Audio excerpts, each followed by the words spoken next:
Thiku ya mbere icera-inĩ riake kaunti-ini ya Trans Nzoia, Mutumia wa munini wa mutongoria wa bururi Dorcas Rigathi niathiĩte na mbere gucerera bamĩrĩ iria citehotete mwena uyu. Hindi ya icera riri, Dorcas niacemanĩtie na atongoria kanitha-inĩ wa taũni-inĩ ya nianjiriirie atongoria a ndini ciothe gukorwo marĩ mũtaratara-inĩ wa mbere harĩ gutetera ihoto cia mwana wa kahĩĩ nĩguo kũhonokia mbeũ njĩthĩ cia kurefia na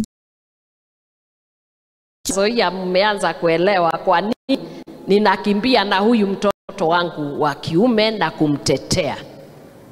Because when I do that, I'm also standing and advocating for the progress of the society and not for extinction. If those boys are not there, we are heading for extinction. And you look at Africa mzima, our boys are drunk, they are not sober, they are in internal conflicts. They are dying every day. We must do something. And the only person who is able to bring this to pass easily is the church, the body of Christ. Are we ready?